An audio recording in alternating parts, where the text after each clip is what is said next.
അടുത്ത സെക്കൻഡ് നോക്കാൻ പോകുന്ന മെഷീൻ ലേണിംഗിന്റെ പാരഡൈം എന്ന് പറയുന്നത് സെമി സൂപ്പർവൈസ്ഡ് ലേണിംഗ് ആണ്. What was supervised learning? നമ്മൾ 80% ട്രെയിനിങ് ഡേറ്റയും 20% ടെസ്റ്റ് ഡേറ്റയും കൂടെയാണ് നമ്മൾ കൊടുത്തിരുന്നത് അല്ലെ, ആർക്ക്? മെഷീൻ ലേണിംഗിന്റെ മോഡലിന് കൊടുത്തിരുന്നത്. ഇവിടെ എങ്ങനെയാണ് വരുന്നത്? Here small amount of labelled ഡേറ്റയും large amount of unlabelled data, അതായത് ലേബിൾഡ് അൺലേബിൾഡ് ഡേറ്റയുടെ മിക്സ് ആണ് ഇവിടെ വരുന്നത്. Small amount of labelled data and large amount of unlabelled ഡേറ്റയാണ് നമ്മൾ കൊടുക്കുന്നത്. ആർക്ക്? മോഡലിന് കൊടുക്കുന്നത്. ഇതിന്റെ പ്രോസസ് ഇത്രയേ ഉള്ളൂ. ഇനീഷ്യലി നമ്മളുടെ ഈ ലേബിൾഡ് ഡേറ്റ വെച്ചിട്ട് ഞാൻ എന്റെ മോഡലിനെ ട്രെയിൻ ചെയ്യും. ഓക്കെ, എന്നിട്ട് അൺലേബിൾഡ് ഡേറ്റയുടെ എന്താണ് ഔട്ട്പുട്ട് ഇവിടെ പ്രിഡിക്റ്റ് ചെയ്യാനായിട്ട് ഞാൻ എന്റെ മെഷീൻ ലേണിംഗ് മോഡലിനോട് ആവശ്യപ്പെടും. എക്സാമ്പിൾ പറയാം, ഡോണ്ട് വറി, കൺഫ്യൂസ്ഡ് ആവണ്ട. This I do with a model M1. ഈ സെയിം സാധനം ഞാൻ വേറൊരു മോഡൽ M2 ആയിട്ട് ചെയ്തെന്ന് വിചാരിക്കാം. അപ്പൊ ഇവിടെ ഒരു സെറ്റ് ഓഫ് പ്രൊഡിക്ഷൻസ് ആണ്, ഇവിടെ ഒരു സെറ്റ് ഓഫ് പ്രൊഡിക്ഷൻസ് ആണ്.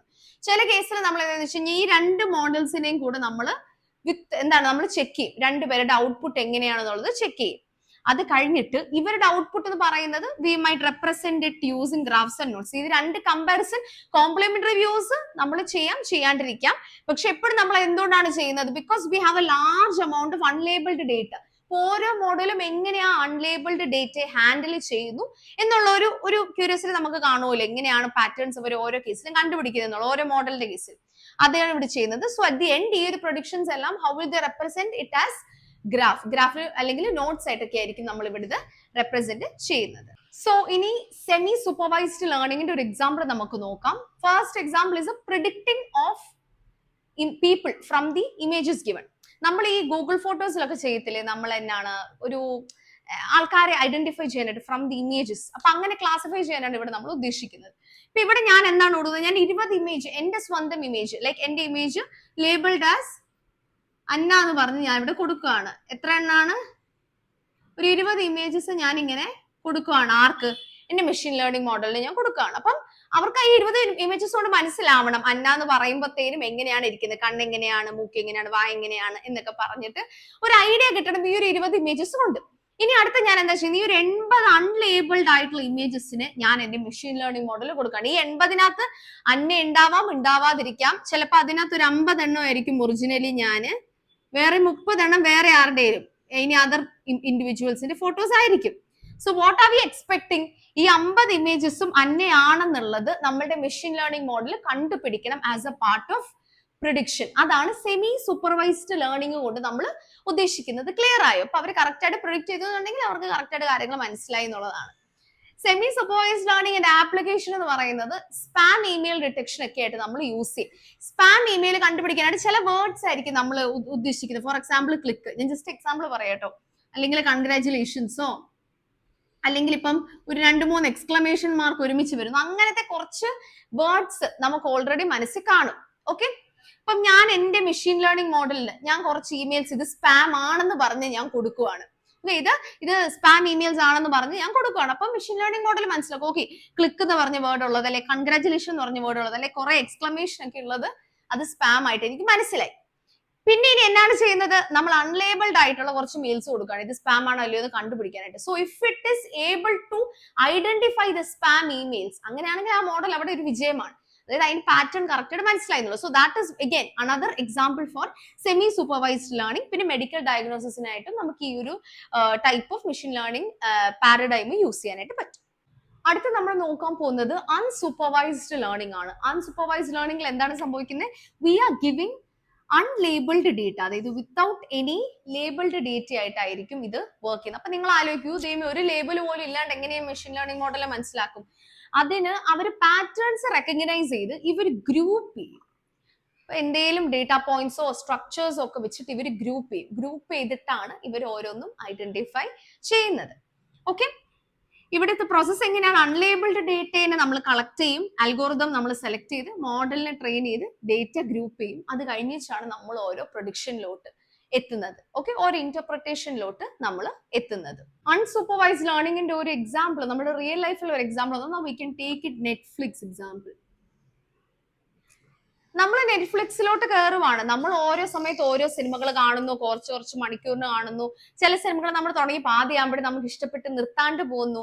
അപ്പൊ ഈ ഡേറ്റ ഒക്കെ ആരുടെ കയ്യിലുണ്ട്? നെറ്റ്ഫ്ലിക്സിന്റെ കയ്യിലുണ്ട്. അപ്പം ഇത് യൂസർ ബിഹേവിയറിനെ കളക്ട് ചെയ്ത് കഴിഞ്ഞിട്ട് അതിന് എന്തെങ്കിലും ഒരു പാറ്റേൺ ഉണ്ടോ എന്നുള്ളത് അനലൈസ് ചെയ്യും. ഫോർ എക്സാമ്പിൾ, നിങ്ങൾ ഇപ്പം കോമഡി പടങ്ങളാണെങ്കിൽ നിങ്ങൾ ഫുൾ ടൈം കണ്ടുകൊണ്ടിരിക്കും, അല്ലെങ്കിൽ സൂപ്പർ ഹീറോ പടങ്ങളാണെങ്കിൽ ഫുൾ ടൈം കണ്ടുകൊണ്ടിരിക്കും. ഇപ്പൊ ഒരു ത്രില്ലറോ അല്ലെങ്കിൽ ഹൊററോ ആണെങ്കിൽ നിങ്ങൾ പാതിക്ക് വെച്ച് നിർത്തും, കുറച്ച് വേണ്ടി നിർത്തും, കംപ്ലീറ്റ് ചെയ്യാത്തൊരു സിറ്റുവേഷൻ വിചാരിക്കുക. അതിൽ നിന്നും ഒരു പാറ്റേൺ കണ്ടുപിടിച്ചിട്ട് ക്ലസ്റ്റേഴ്സ് ആയിട്ട് ഡിവൈഡ് ചെയ്യുക എന്നുള്ളതാണ് നമ്മളുടെ ആരുടെ ലക്ഷ്യം? നെറ്റ്ഫ്ലിക്സ് പോലത്തെ പ്ലാറ്റ്ഫോംസിന്റെ ലക്ഷ്യം. അതിനായിട്ടാണ് അവിടെ ഒരു മോഡൽസിനെ യൂസ് ചെയ്യുന്നത്. ഒരു എക്സാമ്പിൾ അഗൈൻ പറഞ്ഞാൽ നമുക്ക് അഗൈൻ എ എന്ന് പറയുന്ന ഒരു യൂസർ ഉണ്ട്. എ എന്ന് പറയുന്ന യൂസർ തോർ, അയൺമാൻ പോലത്തെ സിനിമകൾ കണ്ടു. ഓക്കെ. യൂസർ ബി എന്ന് പറയുന്നത് ഇപ്പം എന്നാള് പറയുന്നേ, സിഐഡി മൂസ പോലത്തെ, സിഐഡി മൂസയോ അല്ലെ കല്യാണരാമനോ പോലത്തെ കല്യാണരാമൻ സിനിമകൾ കണ്ടു. സി എന്ന് പറയുന്നത് എഗൈൻ ഇപ്പം ബ്ലാക്ക് വിഡോയോ ക്യാപ്റ്റൻ അമേരിക്ക ഇതൊക്കെ കണ്ടു എന്ന് വിചാരിക്കാം. ഓക്കെ.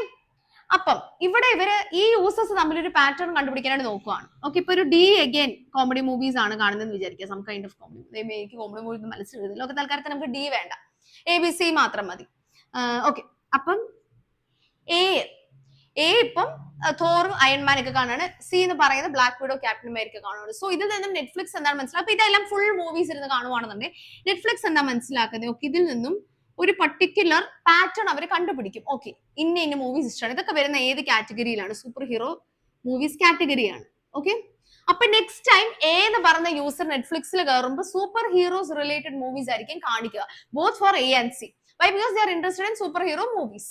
ക്ലിയർ ആവുന്നുണ്ടോ? അതേപോലെ തന്നെ ബി ചിലപ്പോൾ ലോഗിൻ ചെയ്യുമ്പോൾ മലയാള സിനിമകളോ അല്ലെങ്കിൽ മലയാളത്തിലെ കോമഡി സിനിമകളോ അല്ലെങ്കിൽ ഇപ്പം ഇതിൽ ഇപ്പൊ കോമൺ ഫാക്ടർ ആയിട്ടുള്ള പ്രത്യേക ആക്ടേഴ്സ് കാണും, അപ്പൊ അവരുടെ പടങ്ങളോ ആയിരിക്കും നെറ്റ്ഫ്ലിക്സ് അടുത്ത റെക്കമെൻഡേഷൻസിന് വെക്കുക. പിടികിട്ടിയോ? ഇത് അഗൈൻ അൺസൂപ്പർവൈസ്ഡ് ലേണിംഗ് ആണ്. അല്ലെങ്കിൽ നമ്മൾ ആദ്യമേ പറയുന്നില്ല യൂസർ എക്ക് സൂപ്പർ ഹീറോ മൂവീസ് ആണ് ഇഷ്ടം, യൂസർ ബിക്ക് കോമഡി മൂവീസ് ആണ് ഇഷ്ടം എന്ന് നമ്മളൊന്നും നേരത്തെ പറയുന്നില്ല. ആപ്ലിക്കേഷൻസ് എന്തൊക്കെയാന്ന് വെച്ച് കഴിഞ്ഞാൽ first thing is customer segmentation.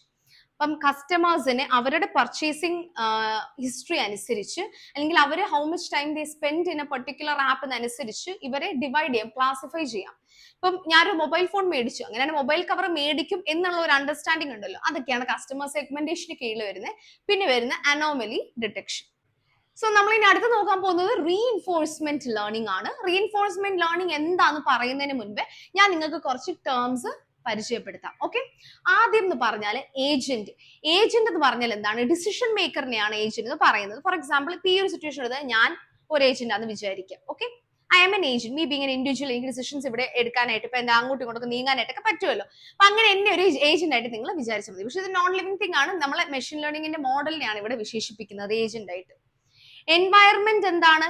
ചുറ്റുമുള്ള എന്റെ എൻവയറമെന്റ്, ചുറ്റുമുള്ള എന്റെ സിനാറിയോനെയാണ് അവിടെ പറയുന്നത്. അതായത് ഇപ്പൊ ഞാനിപ്പോ ബെഡ്റൂമിലാണെങ്കിൽ എന്റെ അടുത്ത് ഇവിടെ ബെഡ് ഉണ്ട്, എന്റെ അടുത്ത് ഇവിടെ കബോർഡ് ഉണ്ട്, എനിക്ക് ഇവിടെ ഒരു വൈറ്റ് ബോർഡ് ഉണ്ട്. അങ്ങനത്തേതാണ് എൻവയറമെന്റോട് നമ്മൾ ഉദ്ദേശിക്കുന്നത്. സ്റ്റേറ്റ് എന്താണ്? ഞാനിപ്പോ നിങ്ങളുടെ അടുത്ത് സംസാരിച്ചുകൊണ്ടിരിക്കണം, അതാണ് ഇപ്പോഴത്തെ എന്റെ അവസ്ഥ, സിറ്റുവേഷൻ. ഓക്കെ, അതാണ് സ്റ്റേറ്റ് എന്ന് പറയുന്നത്. ഇപ്പൊ എന്താണോ ചെയ്യുന്നത് അതിനെയാണ് സ്റ്റേറ്റ് എന്ന് പറയുന്നത്. What is action? എനിക്ക് ആക്ഷൻ എന്തൊക്കെ ചെയ്യാം? എനിക്ക് ഇവിടെ വേണമെങ്കിൽ എഴുതാം, എനിക്ക് മാർക്കർ എടുത്ത് എറിയാം, എനിക്ക് അങ്ങോട്ടും ഇങ്ങോട്ടും നടക്കാം. അങ്ങനെ നമുക്ക് പോസിബിൾ ആയിട്ട് ചെയ്യാൻ പറ്റുന്ന മൂവ്സ് എന്തൊക്കെയാണെന്നുള്ളതാണ് ആക്ഷൻ കൊണ്ട് നമ്മൾ ഉദ്ദേശിക്കുന്നത്. അപ്പൊ ഇത്രയും മനസ്സിലാക്കിയ സ്ഥിതിക്ക് let's get back to the topic, that is reinforcement learning. Agent environments ആയിട്ട് ഇന്ററാക്ട് ചെയ്യും. ഈ ഇന്ററാക്ട് ചെയ്യുന്നതിന്റെ ഇടയിൽ ചെയ്യുന്ന ആക്ഷൻസ് ശരിയാണോ തെറ്റാണോ എന്ന് മനസ്സിലാക്കാനായിട്ട് ഏജന്റിന് ഒരു സംഭവം കിട്ടും, അതാണ് ഫീഡ്ബാക്ക്. പിടികിട്ടിയോ? ഒരു പോസിറ്റീവ് ഫീഡ്ബാക്ക് കിട്ടിക്കഴിഞ്ഞാൽ, പോസിറ്റീവ് ഫീഡ്ബാക്കിന് നമ്മൾ ഇവിടെ റിവാർഡ് എന്നാണ് മെൻഷൻ ചെയ്യുന്നത്. അപ്പൊ ഏജന്റിന് മനസ്സിലാവും, ഓക്കെ ഞാൻ ഈ ചെയ്ത കാര്യം ശരിയാണ്, അതുകൊണ്ടാണ് എനിക്ക് റിവാർഡ് കിട്ടിയത്. അതേസമയം എന്തെങ്കിലും തെറ്റ് ചെയ്ത് കഴിഞ്ഞാൽ അതിന് പെനാൽറ്റി കിട്ടും. ഇപ്പൊ നമ്മൾ കുട്ടികൾ എഴുതാനൊക്കെ ആയിട്ട് പഠിക്കുമ്പോഴത്തേനും അവർ ശരിയായിട്ട് ചെയ്താൽ നമ്മൾ മിഠായി കൊടുക്കും. അവരിപ്പോ എന്തെങ്കിലും തെറ്റ് കളിച്ച് കഴിഞ്ഞാൽ ഇപ്പൊ ഒരു അടി വെച്ച് കൊടുക്കും, അല്ലെ വഴക്ക് പറയുകയൊക്കെ ചെയ്യത്തില്ലേ? Same thing with agent. Agent എന്ന് പറഞ്ഞാൽ കൊച്ചു കുട്ടിയെ പോലെയാണ്, അത് ഒരു സിനാരിയോസ് കണ്ടു വരുന്നേ ഉള്ളൂ. അപ്പൊ അവരെ നേർവഴിക്ക് നടത്താൻ അല്ലെങ്കിൽ അവർക്ക് കാര്യങ്ങളൊക്കെ മനസ്സിലാക്കിപ്പിച്ച് കൊടുക്കാൻ ആ ഒരു ടൈപ്പ് ഓഫ് ലേണിംഗിനാണ് നമ്മൾ റീഇൻഫോഴ്സ്മെന്റ് ലേണിംഗ് എന്നുകൊണ്ട് ഉദ്ദേശിക്കുന്നത്. പ്രോസസ്സും ഇപ്പൊ പറഞ്ഞ സെയിം സാധനം തന്നെയാണ്. ഏജന്റ് എൻവയറമെന്റിനെ ഒബ്സർവ് ചെയ്യും, ഒരു പർട്ടിക്കുലർ ആക്ഷൻ പെർഫോം ചെയ്യും. ആ ചെയ്ത ആക്ഷൻ ശരിയാണോ തെറ്റാണോ എന്ന് മനസ്സിലാക്കാനായിട്ട് നമ്മൾ ഫീഡ്ബാക്ക് നോക്കും. That is the reward or penalty. Penalty കിട്ടിക്കഴിഞ്ഞാൽ മനസ്സിലാവും ഓക്കെ ഇതിൽ എന്തോ തെറ്റ് ഞാൻ ചെയ്തിട്ടുണ്ട്, അങ്ങനെ നോളജ് ബേസ് അപ്ഡേറ്റ് ചെയ്യും. അതാണ് റീഇൻഫോഴ്സ്മെന്റ് ലേണിംഗ്. റീഇൻഫോഴ്സ്മെന്റ് ലേണിംഗിന്റെ ഒരു എക്സാമ്പിളോട് നമ്മൾ പറയാണ്, that is self driving car. Okay, നമ്മൾ നേരത്തെ പറഞ്ഞ 4 കാര്യങ്ങൾ ഒന്നുകൂടെ മനസ്സിൽ വെച്ച്, ഏജന്റ്, എൻവിറോൺമെന്റ്, സ്റ്റേറ്റ്, ആക്ഷൻസ്. ഇവിടെ ഏജന്റ് ഏതാണ്? നമ്മളുടെ ഈ സെൽഫ് ഡ്രൈവിംഗ് കാർ ആണ് അല്ലെ? നമ്മുടെ ഈ സെൽഫ് ഡ്രൈവിംഗ് കാർ ആണ് നമ്മളുടെ ഏജന്റ്. എൻവയറമെന്റ് എന്താണ്? ചുറ്റുമുള്ള കാര്യങ്ങൾ, റോഡ്, ട്രാഫിക് സിഗ്നൽ, ഇപ്പൊ എന്തെങ്കിലും പെഡിസ്ട്രിയൻസ് വരുവാണെങ്കിൽ അവര്, വേറെ ഏതെങ്കിലും വണ്ടികൾ വരുവാണെങ്കിൽ അവര്, അങ്ങനത്തെ ഒബ്സ്റ്റിക്കിൾസ്, ഇപ്പൊ എന്തെങ്കിലും ബാരിക്കേഡ് ഉണ്ടെങ്കിൽ അത്, അങ്ങനത്തെ കാര്യങ്ങളെല്ലാം അതിന്റെ ചുറ്റുമുള്ള എൻവയറമെന്റ് ആണ് അല്ലെ? സ്റ്റേറ്റ് എന്താണ്? ഇപ്പൊ ഫോർ എക്സാമ്പിൾ അത് ഇത്ര സ്പീഡിൽ പൊക്കോണ്ടിരിക്കുകയാണ്, അല്ലെങ്കിൽ അവിടെ റെഡ് ലൈറ്റ് ആണ്, ഗ്രീൻ ലൈറ്റ് ആണ്, അങ്ങനത്തെ കാര്യങ്ങളൊക്കെ നമ്മൾ സ്റ്റേറ്റ് ആയിട്ട് പറയുന്നത്. ആക്ഷൻസ് എന്താണ്? ഒരു വണ്ടിക്ക് എടുക്കാൻ പറ്റുന്ന ആക്ഷൻസ് എന്തൊക്കെയാണ്? Accelerator, brake, turn left or right, go backward, അങ്ങനത്തെ കാര്യങ്ങളൊക്കെയാണ് ഇതിന്റെ ആക്ഷൻസ്. ഇനി ഞാനൊരു സിനാരിയോ എടുക്കാം. അപ്പൊ നമ്മുടെ ഏജന്റ് ഇങ്ങനെ പൊക്കോണ്ടിരിക്കുകയാണ്. ഓക്കെ, അപ്പൊ ഏജന്റ് പൊക്കോണ്ടിരിക്കുന്നതിന്റെ ഇടയിൽ ഇപ്പം agent is having A constant interaction with the environment. ഇപ്പൊ ഏജന്റ് പൊക്കോണ്ടിരിക്കുമ്പോൾ ഏജന്റ് സെൻസേഴ്സ്, ക്യാമറാസ് ഒക്കെ ഉണ്ടാവും അല്ലെ? It is having sensors as well as cameras. ഈ സെൻസേഴ്സ്, ക്യാമറാസ് ഒക്കെ കോൺസ്റ്റന്റ് ആയിട്ട് നമ്മുടെ എൻവയറമെന്റ് ഇങ്ങനെ നിരീക്ഷിച്ചുകൊണ്ടിരിക്കുകയാണ്. അപ്പത്തേനും പെട്ടെന്ന് ഒരു മനുഷ്യൻ ഇങ്ങനെ നടന്നു വരുന്നു. So when it is seeing an obstacle, ഒന്നെങ്കിൽ അത് നിർത്തണം അല്ലെ? ആ ഒരു ഒബ്സ്റ്റിക്കിൾ പോയി കഴിഞ്ഞിട്ട് അത് പോവണം. അല്ലെങ്കിൽ ചിലപ്പം ഈ പെഡിസ്ട്രിയൻ പോകുന്നത് എന്തുകൊണ്ടായിരിക്കും? ഇവിടെ റെഡ് ലൈറ്റ് തെളിഞ്ഞത് കൊണ്ടായിരിക്കും അല്ലെ? അപ്പം ഈ റെഡ് ലൈറ്റ് ഇത് ഡിറ്റക്ട് ചെയ്യണം. ബൈ ചാൻസ് ഈ എൻവയറമെന്റ് കാണുന്നതിന്റെ ഇടയിൽ ഓക്കെ ഇത് റെഡ് ലൈറ്റ് ആണ്. So what does red light mean? So my state, if it is a red light ആണെങ്കിൽ എന്താണ്? My action is it should pull the brake അല്ലെ? ബ്രേക്ക് ഹോൾഡ് ചെയ്തില്ല എന്ന് വിചാരിക്കും. If it holds the brake, it is the right thing that you did. അപ്പൊ എന്താണത്? Reward ആണ്. അപ്പൊ എന്താണ്? നമ്മുടെ സെൽഫ് ഡ്രൈവിംഗ് കാറിന് മനസ്സിലാവും ഓക്കെ ഞാനിപ്പോ ചെയ്ത കാര്യം ശരിയാണ്. അല്ലാന്നുണ്ട് ഇതിപ്പോ ബ്രേക്കും ചവിട്ടിയില്ല, ചുമപ്പില് പോവുകയും ചെയ്തല്ല, പെഡിസ്ട്രിയൻ എന്തെങ്കിലും പറ്റിയെന്നുണ്ടെങ്കിലോ, that is a negative thing അല്ലെ? അപ്പൊ അതിന് പെനാൽറ്റി കിട്ടും. പെനാൽറ്റി ആയിരിക്കും ആ വണ്ടിക്ക് കിട്ടുക, ആ വണ്ടിയുടെ ആക്ഷൻ. ക്ലിയർ ആവുന്നുണ്ടോ? So that is how reinforcement learning works. ഈ റീഇൻഫോഴ്സ്മെന്റ് ലേണിംഗ് എന്ന് പറയുന്നത് നമുക്ക് ഈ സ്ട്രക്ചർ ആയിട്ടുള്ള എൻവയറമെന്റിൽ ടാസ്ക് ഓട്ടോമേറ്റ് ചെയ്യാനായിട്ട് ഉപയോഗിക്കാം. അല്ലെങ്കിൽ നമുക്ക് ഒപ്റ്റിമൈസേഷൻ അല്ലെങ്കിൽ അഡ്ജസ്റ്റ്മെന്റ് റിയൽ ടൈമിൽ വേണ്ട ഇൻഡസ്ട്രി പോലത്തെ ഒരു സിനാരിയോ ആണെങ്കിലും നമുക്ക് ഈ ഒരു റീഇൻഫോഴ്സ്മെന്റ് ലേണിംഗ് യൂസ് ചെയ്യാം. ഇതിന് കുറച്ചൊക്കെ അഡ്വാൻറ്റേജസ് ഡിസ്അഡ്വാൻറ്റേജസ് ഉണ്ട്. അഡ്വാൻറ്റേജ് എന്ന് പറയുന്നത് കോംപ്ലക്സ് ആയിട്ടുള്ള ഡിസിഷൻ മേക്കിങ്ങിനെ ഹെൽപ്പ് ചെയ്യും. അതുപോലെ ഒപ്റ്റിമൽ ആയിട്ടുള്ള ഒരു സ്ട്രാറ്റജി മനസ്സിലാക്കും. അതായത് കുറെ പ്രാവശ്യം ഇത് തെറ്റ് ചെയ്തതിനെ മനസ്സിലാവും ഓക്കെ ഇങ്ങനെ ചെയ്ത് കഴിഞ്ഞത് ശരിയാണ്.